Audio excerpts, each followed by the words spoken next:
Today we are going to talk about the phenomenal rise of conversational commerce. And joining me today is my co-host Radha Gopalakrishnan, Head of Technology at Litmus7, who has a lifetime worth of experience in retail tech, especially e-commerce and omnichannel. He currently has a ringside view of several conversational commerce initiatives across the world.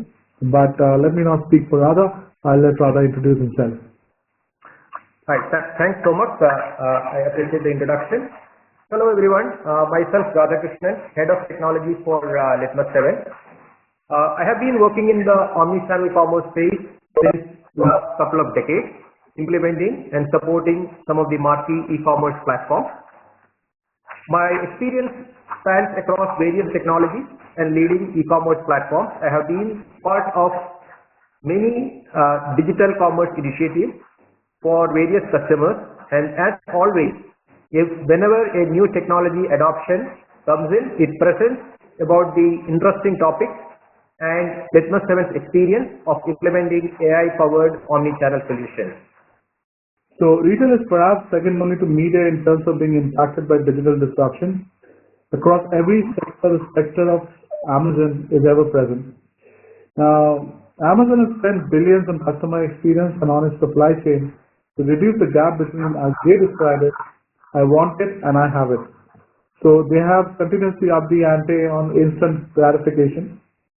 So I would say that retail is in an interesting position because it's second only to media in terms of being impacted by digital disruption. So Radha, do you agree with the statement that retail is right there at the top in terms of the enormity of the digital disruption threat that it faces? Absolutely. So retail is one of those industries which always tries to be on the forefront with respect to innovation. Just because of the fact that it is one of the industries which has a touch point with the customers, they always try to innovate, experiment, trial, do things which can improve the customer experience in a way which means also that it's not only just from a customer touch point, also from improving how they do the business in terms of bringing efficiencies into their back-end operations in terms of customer service and all that aspect. So definitely a great sector to where technology is going to be always at the forefront in terms of helping improve on what they are trying to do. Yeah, absolutely. And retail is a great space to be in right now, despite all the challenges. As I said, Amazon continues to fill the gap between order and fulfillment, but there are certain things Amazon cannot do. It cannot replicate despite its size the brick and mortar stores, and therefore it becomes an imperative for the incumbents to offer omnichannel fulfillment, and consumers are indeed telling us they want the omnichannel option. I'll run through some key statistics here. Nearly 3/4 of customers regard in-store stock level information as critical for their purchase decisions. Yet, only 1/3 of retailers offer in-store stock level information. So the need is certainly there. The consumers are articulating that need, but most brick and mortar retailers aren't there yet. So half of customers want to collect orders in-store, but less than half of retailers offer in-store pickup. Many expect orders to be ready for pickup within an hour. Customers are a demanding lot, but only 55% of retailers can meet the expectation. So also, our data says that the omnichannel customer is likely to spend significantly more than a single channel customer. So clearly, there's a great opportunity and there's a considerable gap between what consumers want and what most retailers can deliver. And that's not without reason. Implementing omnichannel fulfillment is challenging, and it's not just the technology. It almost never is about the technology only. It's also about aligning goals across internal teams. But if you get it right, the rewards for doing so are many. Omnichannel fulfillment better utilizes local store inventory, improves margins by avoiding store-specific markdowns, and increases customer satisfaction. So these benefits allow brick-and-mortar retailers to directly compete with programs such as Amazon Prime. So Messi CEO Terry Landgren observed about shift from stores. He said, it's a merchant's dream. I don't have to take a markdown, and I don't have to build more warehouses. So if you can summarize this entire thing, the challenge and opportunity that brick and mortar retailers are facing today is this. How can you be present at the moment of need? And how do you improve instant gratification by delivering through an omnichannel network? And the question we are going to explore today is, can conversational commerce help you do both? Deliver at the moment of need and help you utilize the omnichannel route better. Rather, do you agree with this that the sum total of the retail problem now is how do you capture the moment of need and how do you fulfill through an omnichannel network? Right. So, absolutely. So, omnichannel is a concept which has been existing since almost 10 years now, but there are very less number of instances where we can observe whether any customer has really reached the pinnacle of omnichannel, because omnichannel as such is not just only a technology problem. It has to also do with aligning all the internal processes and the teams to make sure that you can deliver that experience where the customer expects when he can interact with a brand at wherever he wants at whatever time period. It's not that you need to be waiting for morning 8 to evening 5 or whatever is that to enter into a shop and then perform the operation. So omnichannel is something where it's there on top of every brick and mortar retailers, top of the mind. But definitely the challenges with that comes with respect to aligning the channel experiences, ensuring parity between channels, ensuring that you have a consistent view of inventory across the channels, so that it doesn't create a disappointment while users experience the omni-channel journey. So definitely a great concept, but there's a long way to go before even the major retailers reach into that goal of a true omni-channel environment. Absolutely. We fully agree. So now getting into the core problem of conversational commerce, let me give you a sense of the momentum this idea has amassed. Amazon's Alexa now has 7,000 potential add-on programs, which Amazon calls skills, compared with 1,400 skills available half a year earlier in June 2016. So in 6 months, the number of skills multiplied by a factor of 5x. And of course, Apple. I'd be remiss if I don't mention what Apple released just a few days back. So clearly, this is an idea that has gained momentum and has acquired critical mass. Also, Amazon reported that customers purchased a record-setting number of devices from the Amazon Echo family, up more than 9 times compared with 2015 holiday season. So in 1 year, sales grew by a factor of 9. Now, this is an opportunity, and this is also a challenge for brick and mortar retailers for obvious reasons. But let's do a survey of where the tech is at the moment. So, introductory versions of intelligent agents include Siri, Google Now, Cortana, and Alexa, and obviously the Apple HomePod. And 45% of US online adults say they already use at least one of those today. But one thing I want to make clear at this point is that it's important to make a distinction between the intelligent agents, which are the solutions that you see on screen, and chatbots. The dynamics are very different. The challenges and opportunities are very different. Both might be powered by NLP, machine learning, and AI, a common set of technologies, but the way you use them and the challenges they pose and the opportunities they present are very different. So let's make that distinction. We are right now talking about the former, the intelligent agent. So we see quite a bit of traction. 45% is a huge number. Rather, at Litmus7, are you seeing that kind of traction for intelligent agents as well? Are you seeing the traction on the ground? Are your retail clients talking about it? Are they taking specific steps towards it? Yes, definitely. So some of the customers that we are working with have definitely put their thoughts into how better to harness this new channel in terms of improving the customer experience through a intelligent assistant / assistant kind of device. But to be honest, most of the people that we are talking to or working with are right now still in the stage of proving the concept and finding out a real business problem where these devices can help them improve in either their operational efficiency or giving out a new user experience. But one thing that we have, consistently seen is with respect to the surveys that is coming out from the market, which makes us think that definitely there is a point in why the retailers or the brands that we are working with are putting some sort of a thrust on building out experiences. Because one of the key things that everybody says is that as especially voice assisted virtual assistants become more of like a fixture in the homes around the world, it is critical that all brands understand how the rising popularity of the artificial intelligence technology is shaping the consumer behavior.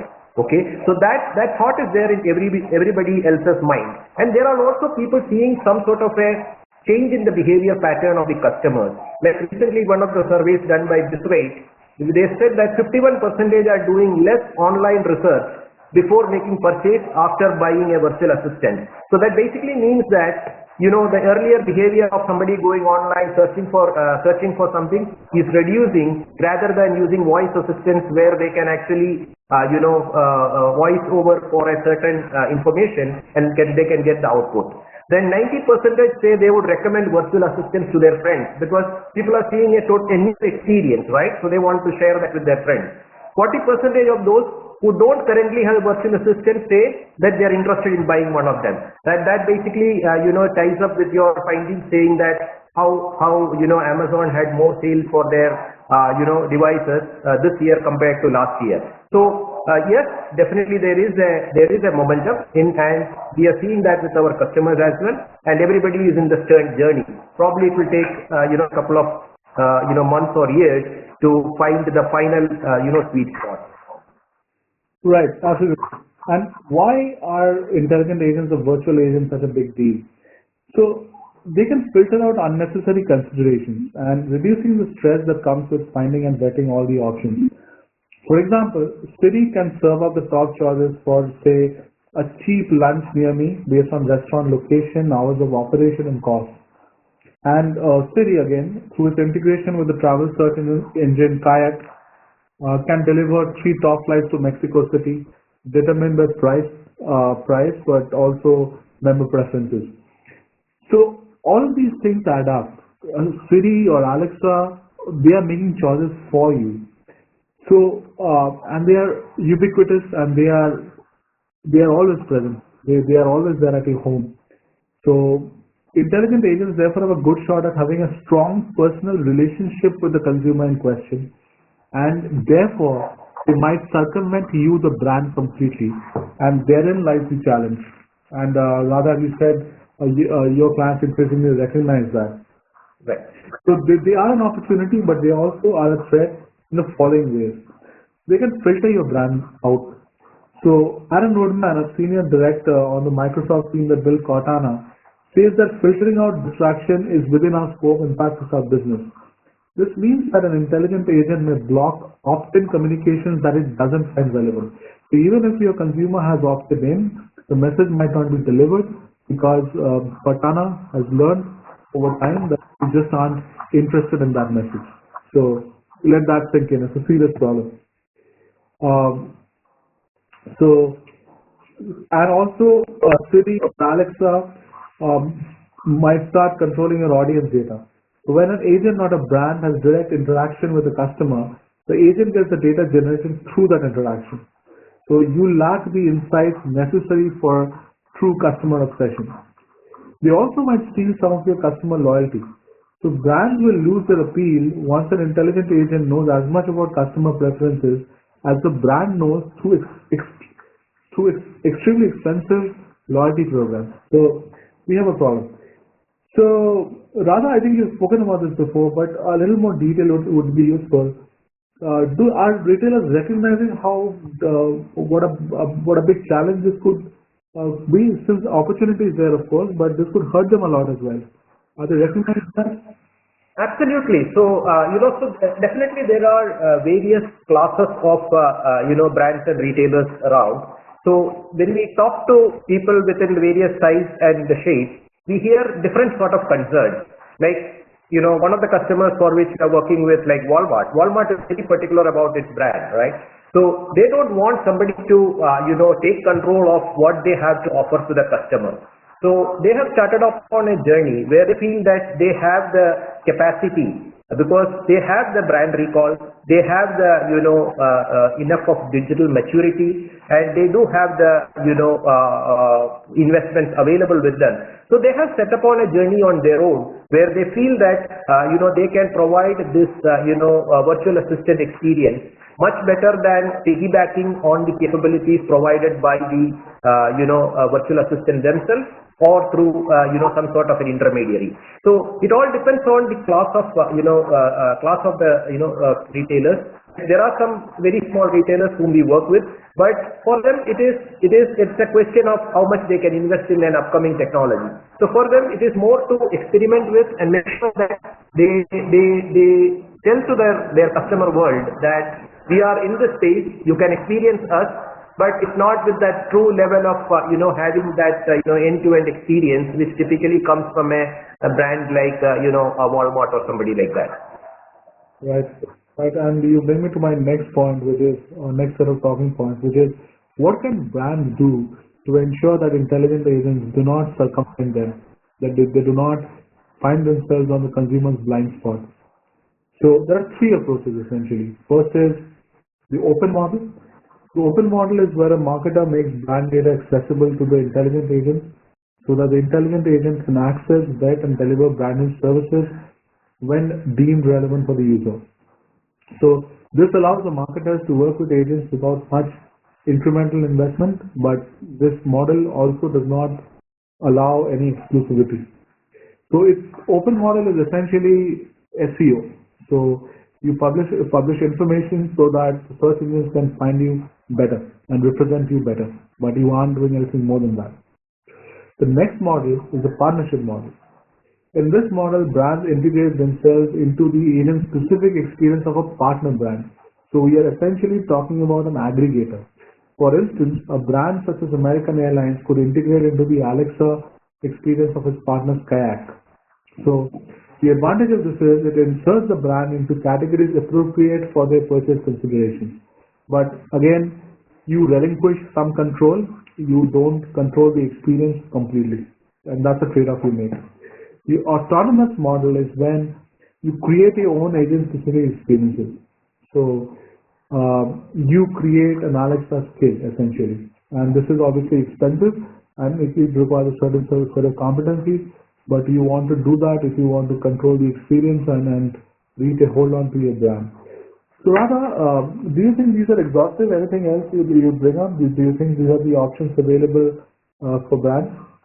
Yeah, definitely looks like a fair classification, in terms of what are the options available and what class of the user community is adopting each of these. I agree with this. Fantastic. Now, how should you determine which of the three would be appropriate for you? It really depends on an honest evaluation of your strengths and weaknesses. So, and there are three parameters in play. First is brand loyalty. How likely is your customer to ask directly for you in a moment of need? Brands like USA or HC have customers loyal enough to be attracted to a proprietary intelligent agent specific experience. There are certain brands which consumers tattoo on themselves, right? Like Harley Davidson. Not that anybody is going to order a Harley Davidson over an intelligent agent. But brands with lower brand loyalty, such as thrifty car rentals, to take a random example, should capitalize on agent access to customers through an open or a partnership model. Number two, digital commitment. Digital commitment represents how good your company is at using digital resources to create customer utility. So brands with high digital commitment, those who use digital to create competitive advantage and have historically been successful at it, should have the skills and resources available to develop their own branded, intelligent agent-specific touchpoints to an autonomous model. So this is essentially about digital maturity. If you have a great team of front-end developers, user experience people, and people who understand algorithms, machine learning, and who can delve deep into IBM Watson, for example, and Cortana to truly understand those technologies, maybe this is the right approach. The third evaluation parameter, which would determine your the approach you must take, whether it's open, partnership, or autonomous, is data insights. How well does a company harness data to create personalized customer experiences? If a company-wide customer data is systematically harnessed to drive insights and create differentiated experiences, then you're prepared to deliver the value-added touchpoints that will keep your customers asking for you through an autonomous model. So essentially, if you have high digital maturity, if you have competent data scientists and a mature data harnessing model, that's one of your organizational strengths, then you should go with the autonomous model. If not, open or a partnership model would be the right way forward. Radha, do you think this is the right approach? This is the right decision framework? This is a schematic that sort of simplifies, presents in a simplified way your options and what would determine which options you take. Do you agree with this roughly, Radha? Absolutely. With the current parameters that drive the digital experiences, these are some of the key aspects that need to be taken into consideration while choosing one approach over the other. And especially for when you talk about an autonomous approach. Autonomous approach is something the very most appropriate approach which may want to be adopted by the brands and retailers. But it comes with itself a lot of commitment in terms of how they want to manage the digital experiences. Like in terms of what sort of investments they want to do, in terms of how they capture the data, analyze the data and stuff like that. But if you look into this whole journey of conversational commerce, a lot of people are still, even if there are some big brands, they are still in a cautious mode because they don't want to put a lot of investments right away, but they want to experience it in terms of certain pilot projects and then try to move forward. So I have seen cases where even big brands have tried to go the open way approach where they want to do the investments to a minimum and then try to move forward from there. But it's interesting that brands think they have, when 45% of American adults, online adults, already have access to an intelligent agent in some form. And as you said, research says that when consumers acquire, when they buy an intelligent agent, they spend less and less time on product research. So these tell me that the problem is serious and represents a clear and present danger, if not now, perhaps in a year. So it's interesting that brands still think that they have time. So just wanted to run you through a case study of an Alexa skill and an actual brand using it to their advantage. So this is essentially a liquor company. They launched a cocktail lab initiative. They call it the cocktail lab. It's essentially a digital tequila connoisseur inviting consumers to search and browse tequila-based cocktail recipes. So the brand's objective here was twofold. First, showcase the brand's authenticity and versatility and its in-depth knowledge of what it does, and also trial the potential of a new digital engagement channel to keep pace with the consumers. Perhaps most of us don't associate a liquor brand with digital savviness, but in this case they clearly were.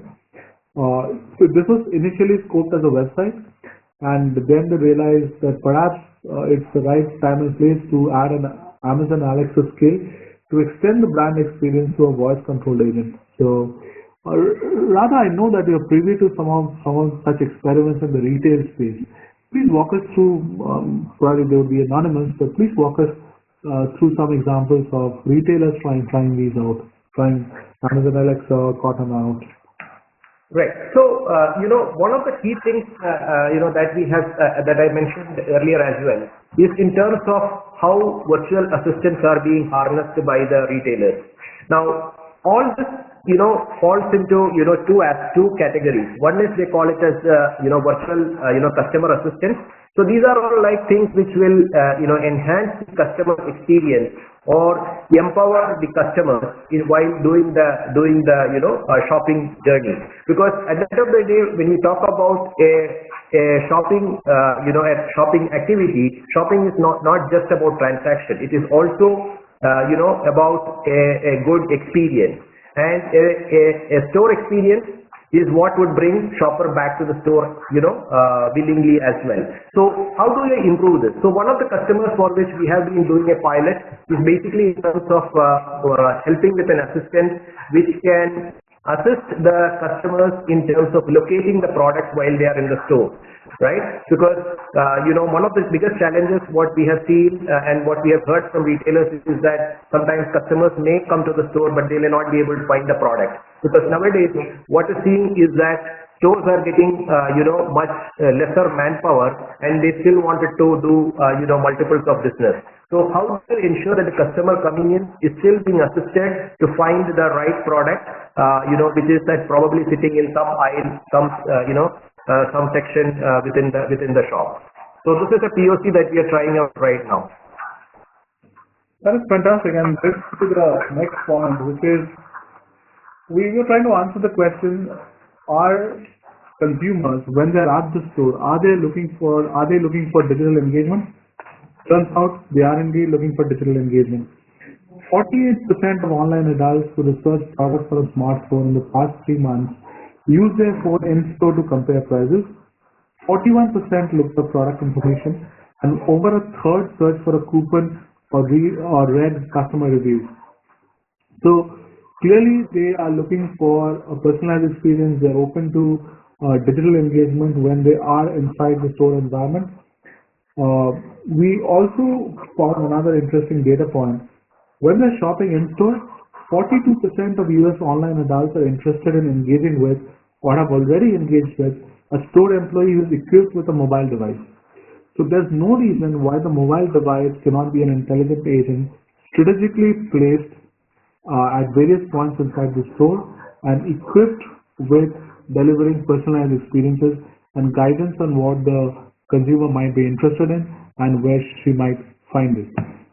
So it's possible to create an experience based on a personalized experience, perhaps an individualized experience that is based on past purchase behavior, fashion trends gathered from social networks and in-store analytics.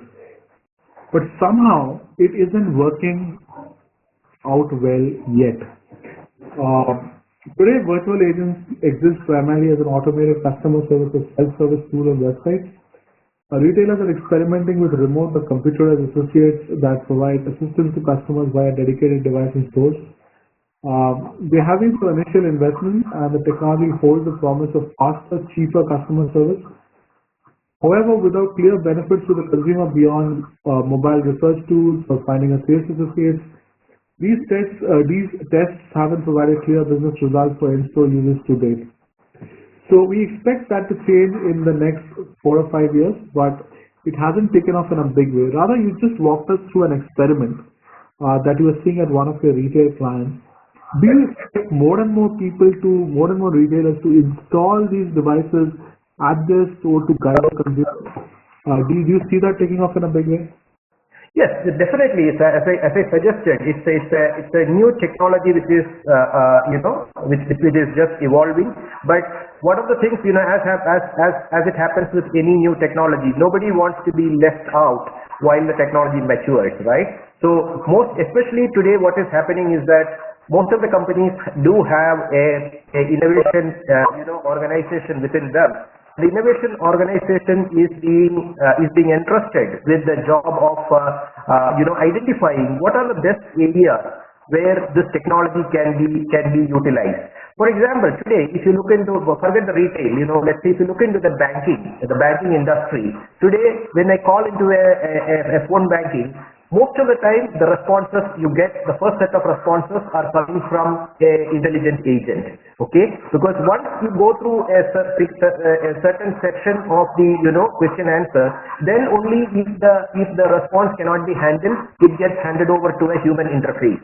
So customers are doing this, but it's just yet to reach the bigger adoption, which is going to take a couple of years more, because we feel that definitely there is much more to be, a much more maturity that has to happen from a technology platform perspective in terms of how these experiences can be delivered. Right. I think the difference between Litmus7 and Forrester is that We are cautiously optimistic about the technology and we are quite bullish on it. So yeah, fantastic. So let's now move to perhaps the country cousin of if I may, of intelligent agents, which are chatbots. Chatbots have really proliferated. This space is just going wild, but most people aren't doing this right. The technology has great potential, but it must be harnessed the right way, and one must recognize its limitations. So, just to give you a sense of where this is at, independent developers, we did some stock taking of the market as it stands today. Independent developers, startups, and brands have built more than 40,000 chatbots in the 12 months since Kik and Facebook Messenger opened their platform. 40,000, big number.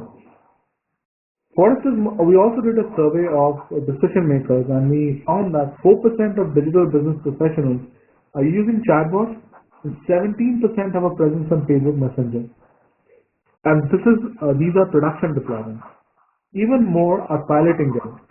Larger enterprises, which obviously have larger budgets and more bandwidth to experiment, use them even more. So increasingly what is driving this is not always a solid business case, but it's what kids these days are calling the fear of missing out, or FOMO. And this is a schematic that tells you how crazy this space is. It's actually growing faster than apps did at the same juncture in history, at the same point in history. Rather, do you see this level of traction when it comes to chatbots in the retail sector? Yes, it's not only just in the retail sector, but everywhere we today see, there is a demand for having a chatbot presence on the most popular, messaging platforms. Now, let's look at this. Why people are trying this, right? So one is definitely that cool feature which it provides. Second is to enable more and more self-service to the consumers. Because today, I will be very comfortable while, let's say, if I can try things on my own, find the answers on my own, rather than, looking around for people who can help me, find the answer for what I want. So chatbots are one of such a great platform, a great tool which can be utilized. And every brand, even if it might be the very minimal use cases of like a FAQ, people are trying out. We have been working with multiple of our clients, specifically on the chatbot implementation. Like, things like, how do you have, a product advisory, a product selection, or in terms of finding the status of an order, right? So there are quite a few of these kind of, use cases that we see which customers are implementing. And also, there are even much complex use cases of chatbots right now being tried out. Like, for example, can a chatbot become an intermediary within a group chat, right? So I can have a group chat and also invite a chatbot to, let's say, mediate between our group discussions, and who can actually give, probably, some advices on the arguments that we might have within the chatting, session. So quite a few use cases is right now being tried out within the chatbot ecosystem. Fantastic. Use cases to which we turn next. So to better understand current activity on Facebook Messenger, Google Assistant, and Kik, we benchmarked a sample of 128 commerce-focused companies from the Fortune 500. Mind you, these are not small companies; these are Fortune 500 companies in the retail, hotel, airlines, credit card, banking, quick service restaurants, travel, telecom, utilities, and the logistics industry. We asked a basic industry-specific question, and we conducted this study, in the last 2 weeks of 2016, December 14th to December 25th. So we noted whether each brand had a presence, we tracked its responses and monitored response time. So, like I said, we are cautiously optimistic about this, not really bullish. We found that most struggled with the basics. So failing to help chatbot users complete tasks or failing to provide human responses promptly. So contrary to popular belief, we think the tech isn't really ready for prime time when it comes to customer service. Or more accurately, the tech is there, people have not figured it out how to use it. Like Radha said, in most cases, the bot answers the first set of queries, and then it segues to a human agent. So what are the right use cases for a chatbot? Simple questions with simple answers work well. What you need to do is mine analytics or contact center logs to prioritize high frequency simple customer requests. So these are essentially short tail queries. In an IT services scenario, for example, we're looking something, this is something we've all experienced. We're looking at password resets. You're looking at service requests that go, I need access to this application. I'm locked out of something. So these are the kind of issues you should address with chatbots. Focus on the simple like FedEx tracking a package, or Domino's letting customers repeat previous orders. So as you gain mastery over these things and you understand the limitations, then move to complex scenarios. Understand what works and what your customers want and the level of comfort with chatbots and so on. Rather, do you agree with the thesis that I presented so far, and with the schematic that you see on screen? Yes, Yeah. absolutely. See, definitely it will be a while before you reach the peak of what the chatbot can achieve, especially with respect to handling customer service related functions. Because today we can experience some sort of customer service things via the chatbot, but still, as you suggested, once it reaches a certain point where you need any human intervention, or where there is no what you call canned answers defined, it hands over the communication to the human interface. But otherwise, quite a lot of use cases in terms of exploring information, finding status about your orders, doing price lookups, asking for suggestions about gifts that can be purchased. So all these kind of different use cases are being tried out. Yeah, your diagram is right on dot. Fantastic. So when are chatbots not a good idea? So they aren't a good idea when the answer is not in the repository. The answer must be constructed. So let me explain. When suppose there's a FAQ, the answers are all there, and chatbots are good for building a query layer atop that FAQ. So the answers are all there. The questions for the same answer could be very different. So a chatbot system can parse the query and identify the intent and map the intent of the query to a pre-existing answer. But if the query is very contextual, it's a long tail query, and the answer does not exist in the repository, it's very, very difficult for a conversational system to build a conversational system that can answer those queries. To give you a sense of how difficult it is, IBM has a system called Watson Oncology. So, given a particular diagnosis of say leukemia, I understand it's a morbid example, that I'm on stage 3 such and such cancer, and I don't want to lose my hair, and these are some of the other health problems I have. What is a good treatment plan? Now, this is a deeply contextual problem, and Watson constructs an answer. Now, to build a system which could do that, IBM had to spend hundreds of millions of dollars, perhaps more than $1 billion. This is a very big deal. So, you don't want chatbots to handle the long tail queries, right? And also, I must add that a lot of chatbot initiatives are incubated at digital labs and often under the leadership of a chief innovation officer. And that's not usually the recipe for success. They become new and shiny objects and they remain new and shiny objects. So a much better way to approach chatbots is to find a real problem, identify a real problem. And that's when you see the system delivering real value. So what are some of these real problems? Anytime a selection decision, a buying decision is more complex than red jacket or blue jacket, customers can use some help. If they don't get help, if they suffer from decision fatigue, they just abandon the purchase. So, just for another example from outside of retail, I was talking to this a gentleman from an insurance company in America, and he said they implemented a Watson-based chat system on their website for their prospects. What was happening is that people would fill out a form, and which would determine their premium, and they were puzzled by a lot of these questions. They didn't know what to key in. For example, are you married? What do you fill in when you are going for a divorce? Or if you are homosexual and would you fill in that you're married or not? Is gay marriage even legal in your jurisdiction? So when confronted with these problems, people just abandon the process, abandon the form. So if when you have a sharply defined problem like that, chatbots, the chatbot projects usually work a lot better. What's your take on this, Radha? A lot of retailers have these digital labs. Do you think digital labs are the right place, represent the right place for incubating some of these chatbots, or should we start with a real problem and look at deployment in production from word go? See, definitely when a new technology is around the block, see, a organization like innovation is the right place to start with.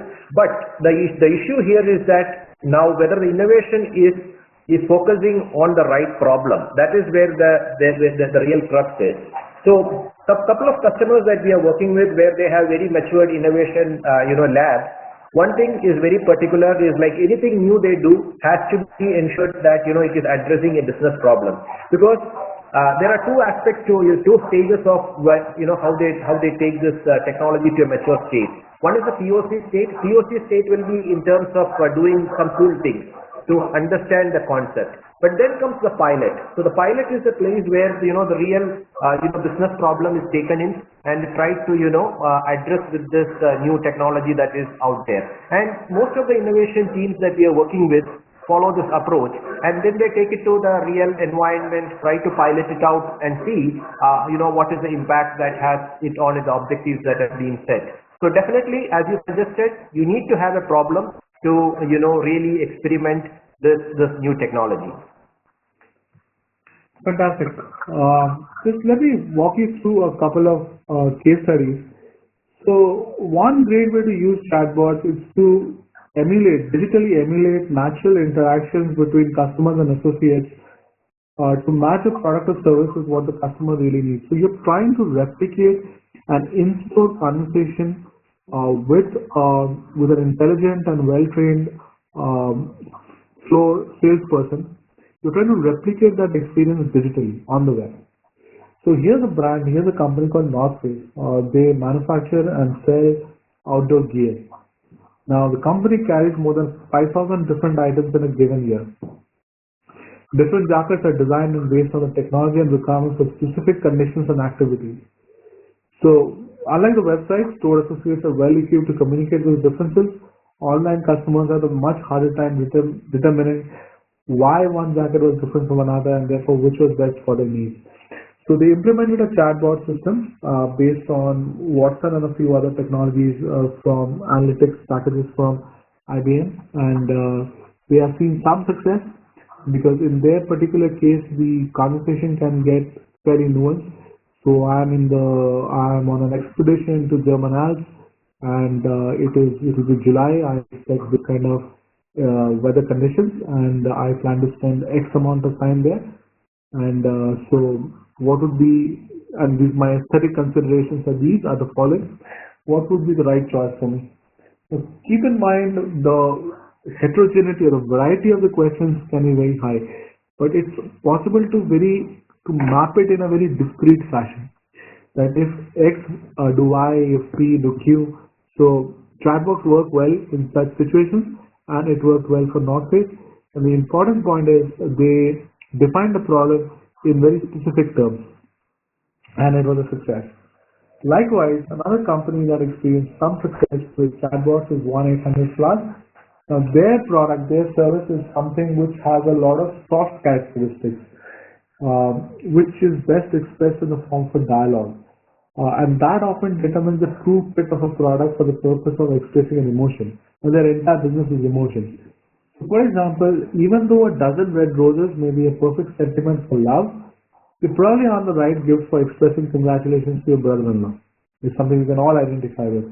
So with these social and cultural norms in mind, learning the why of a gift purchase is critically important before making a recommendation. So although there are very different businesses, one thread runs common across these two companies, which is you have the product selection is a very contextual process. That if my situation is X, Y, Z, that maps to a product with a particular set of attributes PQR. So a chatbot, if that condition holds true, chatbots can work, and if you do it for the right reasons, if you do define a problem narrowly enough, chatbots can work well. And these two brands are living testament to that idea, to the power of chatbots when done right. So I know, Radha, that you're working with a number of clients who are doing this and they're seeing some success. Can you walk us through a couple of examples? Or maybe if it's an example you have narrated earlier, maybe you can just go into a little more detail. Right. So couple of, we definitely have worked with, a couple of these clients on implementing these kind of chatbots and conceptualizing some of them. Most of them in the beauty and skincare business. Some of the use cases, like in terms of take a set of inputs regarding the skin condition. It can recommend a set of products that meets that condition. So those are the kind of use cases that we have worked upon. And for one of the other clients that we have worked upon, it's basically to understand the kind of color of the lipstick that will best suit your skin. And that was a typical use case that we had been conceptualizing with them. And again, these are all things with respect to accepting a set of inputs, then based on that inputs, matching it with the characteristics of the product, and then recommending it back to them. Now, this is where it becomes a very, very challenging, or I would say it's not challenging, it is yet to evolve. I am sure it will evolve. Because one of the things that we need to understand is that whenever you have a conversation, there is a context to a conversation. So making that contextual judgment is something which has to become more and more mature into the platform. One is the contextual. The another one is called sentimental analysis. Because when we have two people talking to each other, we can understand what each of our sentiments are, then accordingly formulate our response. But when you have a machine to human interaction, how will the machine understand your sentiments, right? So there are certain areas where these processing engines are getting intelligent, as they learn more and more use cases in terms of how to make these distinctions of sentiments and how to make the contextual, connection in which the person is talking, and then try to build out the responses accordingly. And that will take a while for it to mature. And this is where we have a couple of recommendations as we move into the recommendation section of this presentation. Fantastic. So I started mine, and rather you can follow it up. And since we divided this entire presentation into two sections, one on intelligent agents, one on chatbots, let us start with chatbots, intelligent agents. So the important point is, and I've said this before, get started on an Alexa, Cortana, Siri strategy right now, because we are back to year 2000 where there's a new technology called search engine that will broker all your interactions with consumers, with the consumers' interactions with the brand.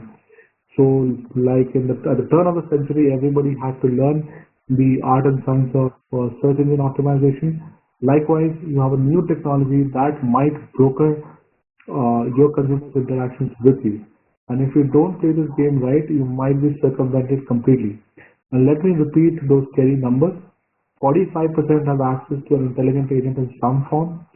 Amazon Echo sales grew 9x in 1 year, and so it is rapidly becoming pervasive. Let me also introduce another concept, a Forrester concept here, which is the idea of hyper adoption. So the idea is that over time, technologies are getting adopted faster. They become successful faster, they fail faster. If you look at the adoption curve of iPod and compare it to the adoption curve of the iPhone diffused through the American landscape and the world consumer landscape much faster than the iPhone. So there are reasons to believe that if this takes off, and there's evidence says that it's already taking off, it will diffuse through the industrialized economy pretty quickly. So you need to act fast. What's your recommendation to our audience, Radha, when it comes to intelligent agents? Right. So definitely, this is as everybody knows, this is a new area, and there is a lot to go before this technology completely matures. But some highlights, like we want to make here. Conversational interfaces are definitely going to transform how humans are going to relate to machines and applications. It is no more like, typing in something. So there is going to be a different user experience, domain that is going to be created. Like earlier you used to talk about GUI, graphical user interface. In the future is going to be based on, VUI, which is called the voice user interface. So you need to know how to define and design those user interfaces. Then right now, because it's wise that you choose vendors tactically, because this area is still maturing and it will take a couple of years to find who are the best guys going to survive in this crowded market. You choose your vendors very tactically, and as rapid pace of growth in conversational technologies currently prevent making strategic choices, because I don't think this is the right time where you should commit to a certain platform, because we believe the platforms are going to be evolved, in a faster fashion. And it is also important for clients to understand the capabilities of conversational platforms and align the offerings with the needs to avoid, being stuck with a platform that does not fit their requirements. So, because today, if you have been scanning the market, you will see there are two class of vendors. One is the big platform providers like the Google, the Facebook with.ai, the IBM Watson Conversations, and then there is a whole bunch of other what we call it as the boutiques, like whether you are talking about the Fluid.ai, what you call Ruperbot. There are quite a few of them. You just search for .ai extensions, you will get tons of them. So you have to be very careful in choosing what you want to adopt. The other one is, on a high level, when you look at conversational platforms, let's say even if you are tasked with a job of finding out what should be using now, you have to do a good market study and gap analysis of what are the platforms, what are its capabilities. On a high level, if you look at it, conversational platforms, most of them will look alike, because everyone will have the same set of modules, which says that it can support multiple user channels, whether it is voice or text. It has a natural language processing capability. It has an intent extraction and handling capability. It can do contextual management, and similarly, it can integrate with the backend integration. So on a high level, all platforms will look alike, but this is where now you need to do the deep dive, but select only those solutions after you have a deep understanding of these modules, because each of these modules can mean multiple things. Even if very simple things about voice, you have to be very clear that, okay, the platform that I choose support what all languages. Even within languages, what all dialects can support. So you have to be very careful on that aspect. Second is basically whatever you do, it's not only just in terms of execution, you need to have a good analytics capability into this platform, so that it will allow you to learn about and improve the conversational implementation. At the end of the day, the whole idea of a conversational platform is it will learn through its experiences. So you need to have a good capability to understand what the system could not handle, and then how it could be further improved for future communications. Right? And so the key here for customers is it should target to have a good technology platform which can manage the contextual conversation rather than simple question answer consideration. Even though you might start with simple pilot projects which will be of Q&A sessions, but on a larger scale, when you look at it, you need to have platforms which can actually do this contextual conversation, so that it understands the context in which you are trying to interact with it. Similarly, how it can be, sentimentally understand the conversation, so that it responds within the right language and vocabulary, so that it doesn't put the customer into an awkward situation. So there are quite a lot of parameters which has to be taken into consideration when you try to take upon this particular journey. Now, platforms, yes, there is lot, but make your choices after a good due diligence. Fantastic. So just a couple of things about chatbots. Define use cases narrowly and make them part of a workflow and do them for the right reasons. And keep in mind that they're a customer experience channel, so the conversation cannot be only transactional. Chatbots need to have a tinge of personality as well. It must reinforce your brand and not away from it. And that's it. I think we have about 5 minutes to go, and it's time for Q&A. Are there any questions, Nitin?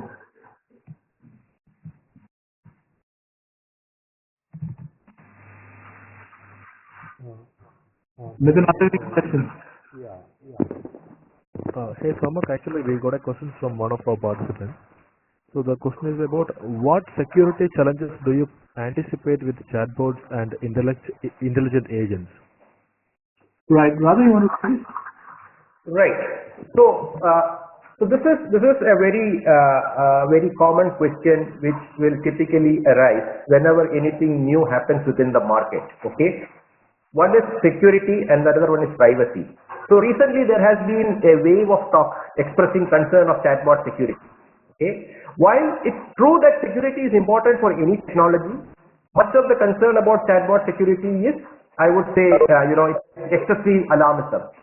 So chatbots may be the new technology that is around from a user experience perspective, but they actually operate on very standard internet protocols. It's not that there is anything new that has been identified fundamentally from how the chatbot interacts with the users or with the backend system. It is all going to use the same technology aspect in terms of how it communicates. It's just the channel that has been made a little different. Now, if you look at it from a security perspective, how chatbots can be secured. So chatbots use basically two processes to ensure security. One is the authentication, the process of verifying a user identity, and the other one is the authorization, the process of granting a user permission to execute a task. Now, for example, if you have interacted with chatbots which require authentication, one of the one which I commonly use is basically the Uber ride. The Uber ride, Uber ride chatbot which is in the Facebook Messenger. Because when I log into Facebook Messenger, the user can actually send a ride request through the Messenger app. You don't need to log into the Uber app, but through the Messenger app itself, I can do that. Now, how it does is, after verifying my identity, the app actually generates a secure authentication token. It is relayed onto the Uber along the Uber ride request. Now, then with that token, Uber will be able to understand that this is the profile of the person who is requesting the ride, and then you don't need to further authenticate yourself. So it's essentially the same sort of philosophies which are applied in as in the traditional what you call internet applications. So I don't think having a great having a excessive alarmism over security of chatbots is really accounted for. And with respect to the security strategy, there are multiple strategies that have been available with respect to internet applications. Now, it's the same way as talking about when mobile technology came in. Because traditionally, when people were on the web and suddenly mobile came, people said, "Oh, mobile, it's something big secure problem." But that challenge we could overcome. And it's the same sort of cycle which is going to happen here as well. Because at the end of the day, if you look at chat, it's a kind of another mobile technology. Okay, and there are various strategies like user identity authentication. You can do authentication timeout. You can do two-factor authentication. You can do things like biometric authentication with things like Apple's Touch ID and all. End-to-end encryption. So there are quite a lot of technology options right now available, which will ensure that the security is not something which is as big as what people think in to take care of in a chatbot application. Yeah, it's like all the security questions and the alarmism around cloud, right? And right. Yeah, so we often tell our clients that, do you really think you can invest more on security than Amazon, AWS, or Microsoft Azure? So how often do you do security audits? So yeah, it doesn't really make sense. I think we have time for just one more question. Nitin, do you have anything else? Yeah, so actually we got another question from our audience. So the question is, you paint a very bleak picture of chatbots for customer service. Is there no way of using chatbots for anything other than simple queries? No, you can use it for pretty complex queries. The precondition is, but the only condition is that those should have pre-existing answers. For example, going with my North Face example, you could the chatbot can answer a query about, I'm going to the German Alps. It will be snowing there, and I want to I imagine being there, there's a snowstorm for a whole night, and I really like the color red. Now, this is a complex query, but inside North Face's database, there will be an answer somewhere that says these conditions, this ask, the parameters of this intent map to a particular product with a set of attributes. So, the answer is already there. The chatbot has to parse the question. When this holds, it can answer pretty complex queries. The trouble begins when you don't have that record anywhere, that for XYZ conditions you have a product with PQR attributes. So I think if that condition holds, you're good to go. No problems at all. So I think we have passed our time by a minute. So thanks a lot everybody for tuning in, and we'll send out the deck to you. And if you have any follow-up questions, feel free to reach out to Radha and me. And thanks everybody, and it was wonderful to host this conference. And Radha, any parting words from you? No, I think this was really great. I want to, once again, thank you so much for this wonderful presentation. Similarly, thank you everyone. It was a pleasure being with you today. Thank you, and have a good day or a good rest of the evening. Thank you. Bye-bye.